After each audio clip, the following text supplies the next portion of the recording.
Sorry, bro. If you guys do not love football, I do not know what you are doing with your life. You get me? If you guys do not love football, I don't know what you're doing with your life. PSG just dismantled Arsenal yet again, 2-1 at the Parc de France. 2-1 at the Parc de France. PSG advances to the finals. But not only that, I just watched Yari's live. If you do not know anything about Arsenal TV or Arsenal supporters, go and watch Arsenal fans right now. I swear to you, every single one of them are crying. There's literally tears in the eyes of big men about this situation, about this game. It is ludicrous. It is ludicrous how this team finds a way every year to lose. It is mad how this team finds a way every year to lose. Look at the situation. Look at the situation. Declan Rice had an opportunity in the in the first half. Literally 2 minutes into the game. They needed that opportunity. Second, you see 3 minutes. Martinelli had an opportunity. Missed it. You get me? You are in the 6-yard box. In the 6-yard box, and you missed 2 big chances. And not just that, Odegaard had an opportunity as a shot, and that was a great save from Donnarumma. All these are the things that I am saying when it comes to Arsenal. In the clutch moments, they just don't know how to be finishers. They don't know how to finish. You understand? But then the game starts to switch. In the 16 minutes, you see Kvaratskhelia. Kvaratskhelia does his thing, hits the post. Now, that's a threat. That is an understanding where Arsenal are meant to control the game, meant to hold the game a little bit tighter and not let them score. But what do Arsenal do? What do Arsenal do in that situation? Literally, a second later, you see Saliba lose the pass with a very lazy pass to Kivior that Barcola steals, and Barcola steals the ball, gives it to Doué. If Doué was Dembele, left or right foot, Saliba is out there on his knees crying because that would be a goal. That would be a goal. You get me? Now, Desiree Doué is a young player, so I do not expect him to step up in this big moment like the way Dembele would. But it's madness. It's truly madness. What are Arsenal doing? What in the world is Arsenal doing in this situation? What in the world is Arsenal doing here? You are meant to go to Paris Saint-Germain and play like as if your season depends on it, because it actually does. Because it actually does. And what you do, you go there and you play like as if it's just a regular old Premier League game. It's a regular old Premier League game. So many chances every single time Bukayo Saka crosses the ball in the 18-yard box. His reaction tells you every single thing you need to know. Every single thing you need to know. His reaction tells you. He crosses the ball into the back post. There's nobody there. He crosses the ball in front of the goalkeeper, but in that particular place where the goalkeeper cannot get the ball, what happens? There's no striker to put it in. There's no striker to put it in. You are literally using a center midfielder as your striker in Moreno. Don't get me wrong, the introduction of Partey after his suspension in the first leg definitely changed things because PSG could not pass through the midfield the way they wanted to. But you also have to recognize that you need finishing. You need a goal. You need an opportunity. Why didn't you bring Waneri? Why didn't you bring somebody from the team that is an attacking threat when you see Odegaard is not doing it? When you see Martinelli is not doing it? Move Trossard into the middle of the park, bring Waneri on the left-hand side, and you start again. You start pushing again. It is mind-blowing, but enough of Arsenal. Enough of Arsenal. Let's talk about the team that has qualified to the Champions League finals. Paris Saint-Germain. Paris Saint-Germain was a team that Khalifi, I think, who is not Khalifa, don't get your mind out of the gutter. Get your filthy mind out of the gutter. Not Khalifa, But Khalifi, I believe is his name. The president, every single person, big talent, he goes, splash money here, splash money there, splash and get every single person. But they did not do it. They did not do it the way they do supposed to do it. Guess what happened? Luis Campos, which to me has been the best appointment that Khalifi has done for PSG, comes in and changes their strategy, changes their transfer strategy. They are coming into the Champions League final now as a collective, and I am putting, if I'm a betting man, if I am a betting man, I am putting money that PSG wins it against Inter. I am putting money that PSG wins it against Inter because this is a collective. This is a team that are fighting for each other. It's not a team of single players. It's not a team of superstars. It's a team that understand the word of being a team itself. Because you think about the goal, you think about the way the goal started. First, the free kick that was conceded was just stupid for Arsenal to consider it.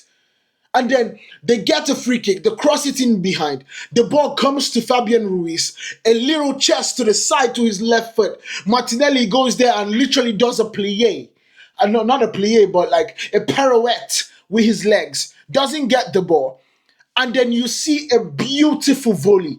A beautiful volley from Fabian Ruiz. It was mind-blowing. Before Raya could say Jack anything, not even Robinson or Jack Saka, to make the syllable shorter, it was in the back of the net. Bang, bang, Bigelow, then deal. From that moment, I already knew PSG had won because what you started seeing was Rice started running less. Odegaard, this is the time Odegaard wakes up all of a sudden, trying to rile the boys and rile the troops instead of you doing it before they score. Because it's a 1-point game, it's a 1-goal game. You score and it's equal. And then you guys can start playing your game. But Arsenal are so focused on playing this set piece, disjointed football that it doesn't make any sense to me. It doesn't make any sense to me. You have the talent, you have the technicality, and you have the football players to play football, but you want to do it from set pieces. You want to do it from set pieces. It's crazy. It's crazy, but let's go back to PSG. PSG had opportunities.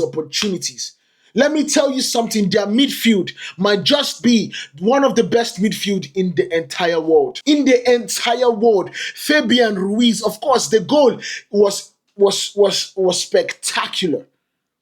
But it's not just about the goal. It's about how he's interchangeable with Vitinha and João. Same goes to 3 of them. There's literally, you can't really tell me who is the holding midfielder, who is the box-to-box midfielder, and who is the attacking midfielder because they change every single moment. Every single moment they change. And that's the brilliance of PSG, the brilliance of Enrique. It's magical to see. But not just that. You see the likes of João Neves. João Neves, a young player. I think not even up to 20-year-old yet. Honestly, bossing midfields, putting bodies. This guy is not 6 foot, winning duels. He is not 6 foot. He's winning duels, but you can see it's pure aggression. You can see it's controlled aggression. You can see that he wants it more. He wants it more, and he went for it, and he got it. And I don't even want to go about talking about Vitinha because Vitinha on its own is world class.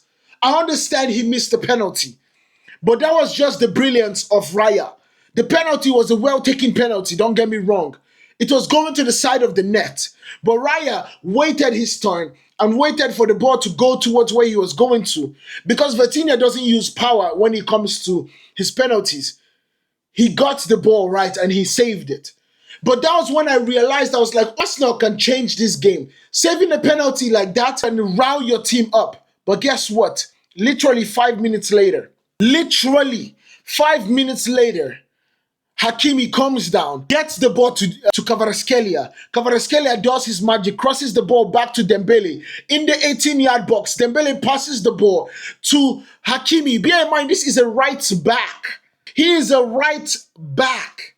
Hakimi understands that Kivior is standing right where the post. He cannot see the post. He wraps the ball around Kivior and it's a goal. Before you say nothing, the ball is in the back of the net. But guess what Arsenal decides to do? Arsenal decides to start playing after that. Now you are 3-0 down. You are 3-0 down at the Parc de France. I have to also say the environment, the atmosphere at the Parc was insane. It was sensational. This is how you intimidate your opponent. That is how you do it.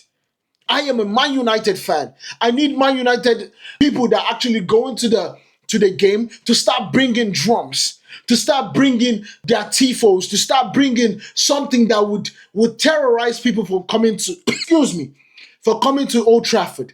Because just watching it today was absolutely amazing. Absolutely amazing. Of course, we have to give credit to Bukayo Saka because Bukayo Saka was their only outlet today. And you have to point the finger at the board members, at Edu, at Arteta for not getting a striker. You had the likes of Kvaratskhelia. He's not a striker, I know, but you had the likes of Kvaratskhelia in January. You chose not to get him. You had the opportunity to get Benjamin Šeško. You chose not to do it because of the money will be too much. Now the money is only rising, by the way. You have the opportunity to get Terebi. You had the opportunity to get so many strikers that could give you an edge. You had the opportunity to get, coming to think about it, only Watkins. But you wanted to do a surface level bid. A surface level bid. You had the opportunity to get John Duran, but you chose not to. You chose not to. You get me? And now this is the result. But finally, but not the least, in fact, he is the most important player for this game today. His name is Gianluigi Donnarumma. I almost said Buffon because that's how he was playing. Donnarumma was excellent today. Excellent. Bear in mind, in the start of the season, I almost said it again. Donnarumma was looked as the weakest link of this PSG team because mistakes upon mistakes upon mistakes during the season and even in the Champions League. But the moment the biggest moment starts, he starts to show why he's regarded as a virtuoso player, why he's regarded as one of the best. Bear in mind, this kid is not even up to 27, if I am not mistaken. He's still a young man, still has the best years of his career ahead of him. But this is what he's able to do in the Champions League semifinals. It is truly remarkable. The first leg, the second leg, chances upon chances upon chances. The road to Munich is set. It is Inter versus Paris Saint-Germain. Make sure you guys hit that subscribe button because I am going to be going into details about how this game will play. Details about how this game will play. I've always said it. Styles make the fight. And we have a special one on our hands. Inter versus PSG. Let me know what you guys think about this down in the comments. Hit that subscribe button so you do not miss out on anything that we do here on Pillar Sports. I will see you guys in the next one. Peace.